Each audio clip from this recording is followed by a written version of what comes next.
The year was 1935. The Soviet Union, under the iron grip of Joseph Stalin, was in the throes of rapid industrialization. Central to this ambition was coal, the lifeblood of Soviet industry. It was in this context that Alexei Stakhanov, a seemingly ordinary miner from Donbas, became an overnight sensation. On the night of August 30th, Stakhanov reportedly mined 102 tons of coal in a single shift, shattering the existing record.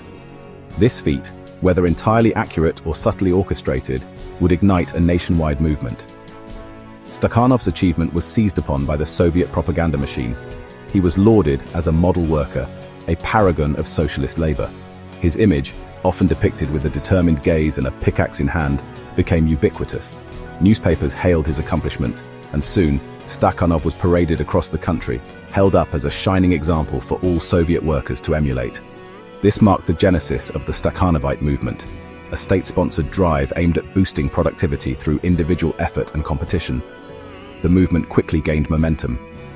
Workers across various sectors were urged to surpass production norms and become Stakhanovites themselves. The message was clear. Hard work, dedication, and a willingness to go above and beyond were not merely encouraged but expected of every citizen in the socialist paradise. Stakhanov's story, true or embellished, had become a potent symbol of the Soviet Union's relentless pursuit of industrial might.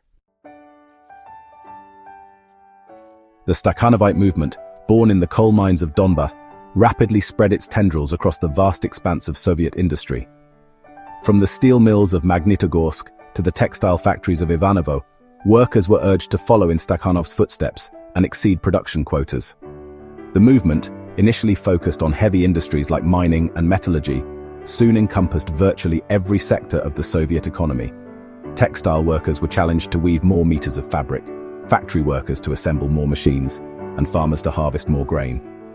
The Stakhanovite movement became a ubiquitous presence in Soviet life, its slogans plastered on factory walls, its heroes celebrated in films and newspapers.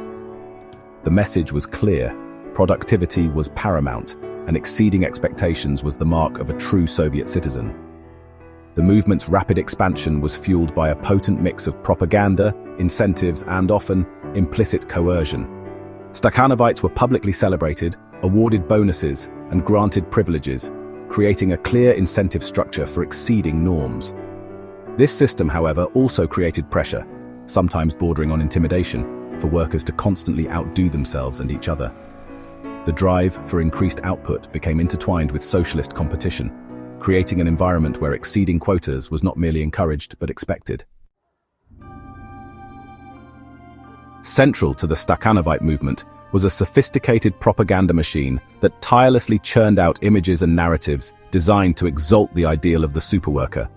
Stakhanov himself became a national icon, his story endlessly retold and embellished in newspapers, films, and radio broadcasts.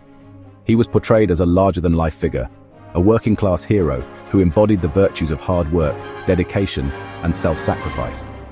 This cult of personality extended to other Stakhanovites, men and women from diverse industries who were held up as examples for the masses to emulate.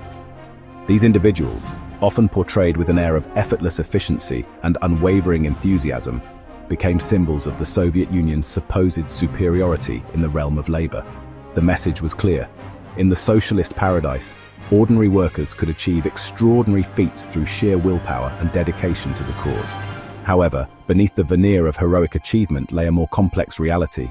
The relentless drive for increased production often resulted in unrealistic quotas that placed immense pressure on workers.